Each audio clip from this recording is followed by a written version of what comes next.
Sí, en este jardín de esta casa aquí metida en el monte, se me dio milagrosamente una orquídea. Esta orquídea es una orquídea silvestre dominicana, le llaman angelitos, y aquí salieron de forma espontánea dos tipos, una blanca y otra morada. Yo quiero obsequiarle una a mi amigo Gerardo, que él tiene muchas orquídeas, sabe cómo tratarlas. Yo no tengo idea sobre ese ambiente y vamos a ver qué nos cuenta Gerardo sobre las orquídeas. Vámonos pa'l monte, vámonos pa'l monte con Guille. Bienvenidos, estamos aquí en la finca de Espinal del Monte. Mi amigo Gerardo es quien lleva esto con su señora esposa, que es apellido del Monte, y él es apellido Espinal, cae como anillo al dedo. Esto es prácticamente un paraíso en las afueras de la ciudad de Santo Domingo. Bueno, lo que yo entiendo de las orquídeas, que es un mundo bastante complicado. La orquídea es lo que tengo entendido, un pajarito ñoño. O sea, trabajar la orquídea es bastante difícil. Otra cosa que a mí me fascina de la orquídea es la variedad. Y yo veo que tú posees mucha variedad aquí. Entonces, las preguntas son esas de inmediato que se me ocurren. ¿Cuántas variedades tú tienes? ¿Y cuáles son las variedades que mejor se adaptan al medio ambiente de aquí, del país? ¿De dónde vienen tus orquídeas? Bueno, la primera pregunta que tú me hacías era la relacionada a las variedades. Aquí, en este frente, básicamente todas son del mismo tipo. Son Dendrobium, o sea, ¿Cómo va a ser? la variedad es Dendrobium, sí. Discúlpame que te interrumpa, pero ese es totalmente diferente que eso. Sí, pero son híbridos y variedades. Si te fijas en la forma del crecimiento de la planta, Muy todas similar. comparten como el mismo Estructura. pasado común. Ok. Exactamente. Entonces tú tienes estas variedades, por ejemplo, que tienen la flor tornada en forma de avispa, y tú tienes estas que son ya un poco más aterciopeladas. Esta otra.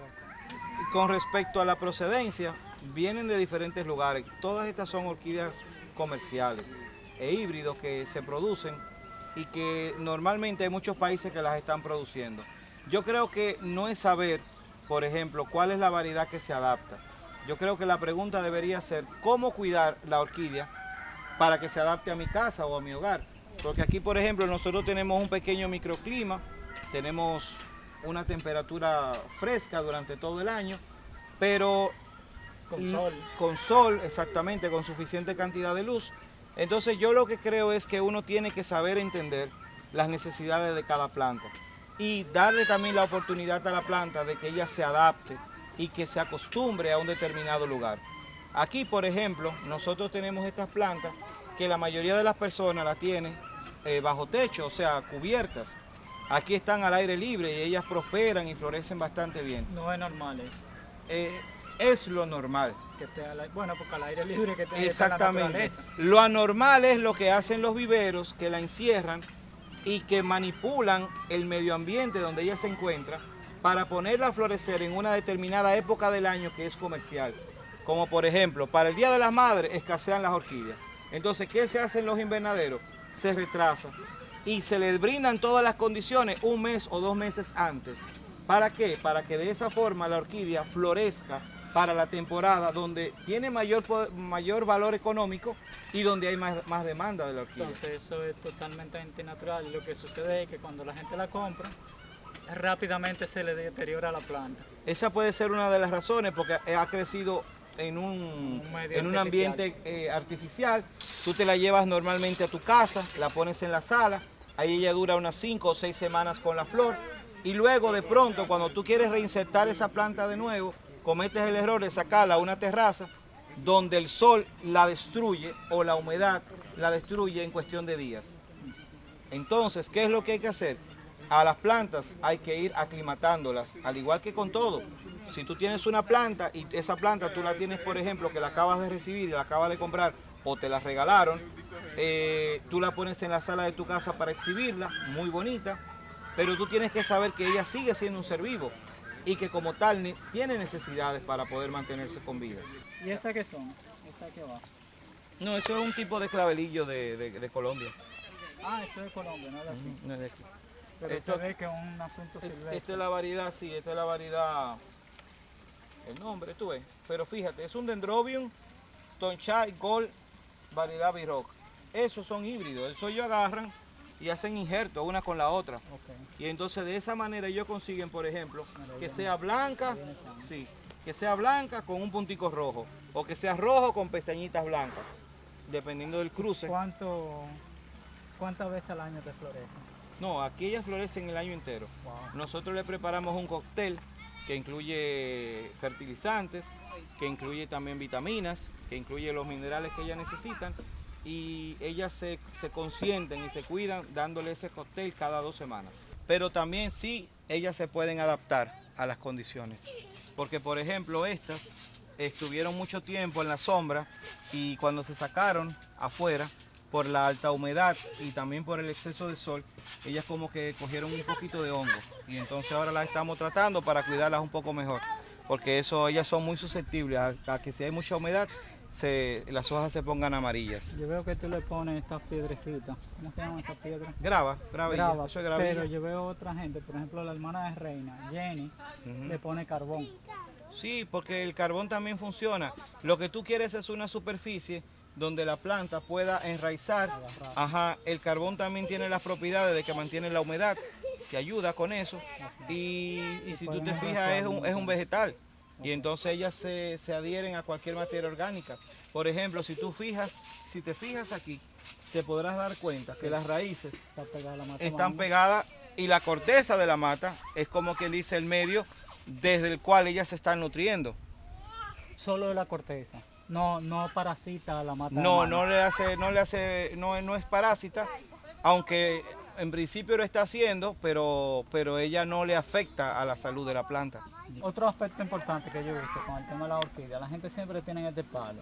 Y tengo entendido El hecho que- macho. El hecho macho, exactamente. Tengo entendido que está prohibido esto. Claro, Pero porque como quiera se comercializa. se supone que está prohibido el desmonte, porque mucha gente para obtener esto saca el helecho, lo corta y entonces tú pierdes una planta que juega un rol muy importante en la zona boscosa y en la zona montañosa.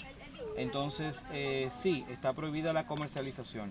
Se supone que estos son los que están secos, que se permite ya sacarlos, que ya la planta se murió y se supone que entonces esos sí se pueden vender. Pero la gente lo utiliza, pero no es más bien decorativo, porque igual tú las puedes tener en un tarro o en un tiesto Bueno, o mira, simplemente esa como están. engancharla. Mira, estas están al aire libre prácticamente así. Sí, Y ellas y están ahí. esta mejor aún, mira, que tiene solamente un alambrito y tiene una Ajá. raíz tremenda. Sí, exactamente. Pero ellas lo que necesitan es un lugar donde adherirse. Ok. Entonces, esto del helecho macho es para eso, como para cumplir esa función de que la planta pueda tener un lugar donde enraizar y donde sujetarse y de ahí ella entonces... Sí, pero hay un Salir misterio ahí adelante. porque ¿por qué este tronco y no cualquier otro? No, siempre pero es por la siempre es este. porosidad, es por la porosidad. ok. Fíjate que al ser poroso Ya. tiene una doble propiedad. Tú echas agua y el agua drena. Y no Si se, es otro tipo de tronco, se queda ahí. el agua se queda y va a podrir las raíces Ok. de la orquídea. Entonces, en realidad es el tema del drenaje y el tema también de que es como medio abrasivo y permite que la raíz se pueda adherir con mayor facilidad al sustrato. Pero ahora que tú mencionas los hijos, veo aquí que está tirando semillas. ¿Cómo se reproducen ellos? Si tú supieras que eso es como un intento de la planta, pero me parece que eso no tiene que ver con la orquídea, sino más bien con esta otra variedad que está aquí abajo. Mira, Una orquídea. no, eso no es una orquídea. La orquídea también hace un intento, pero la semilla no produce. ¿Y cómo entonces tú la llegas a reproducir? Ellas Cortándola. tiran hijos, no, ellas tiran hijos. Ah, como los cactus. Hijos, tirando hijos, su- hijos, su hijos. rejilla. Exactamente, hijos. Mira un hijo aquí. Ok. ¿Tú ves? Que son las Phalaenopsis. Esta es la variedad. Todo esto es Phalaenopsis. Hay algunas variedades que son pequeñas, hay algunas que producen la flor más grande. Mira, por ejemplo, aquí algunas que tienen flores más grandes. Entonces, esta es la Phalaenopsis. Y esta otra que está aquí son bandas. Yo creo que también las plantas sienten como el cuidado y el cariño que tú le tienes. ¿Tú le hablas? No le hablo, pero pienso de que con cuidado y atención todas las matas prosperan. Bueno, queremos agradecer a nuestro compañero de infancia, Geraldo Espinal, por todo esto que nos ha informado sobre el maravilloso mundo de las orquídeas aunque él diga con humildad que es un neófito, Geraldo es un gran conocedor. A base de la experiencia que se pueden, y la prueba está en las preciosuras que vemos aquí con estas plantas, con el cariño y el amor con el cual él la ha subido. Es de agradecimiento eso nuevamente, no solamente a él, sino a la naturaleza que nos ofrecen estos lindos colores y estas formas y estos olores. Así que nos vemos en un próximo programa. Hasta la vista. Vámonos pa'l monte, vámonos pa'l monte con Guille. Si disfrutaron de este video, les gustó el video, suscríbanse al canal, denle a me gusta. Y si no les gustó, denle a me gusta y suscríbanse al canal.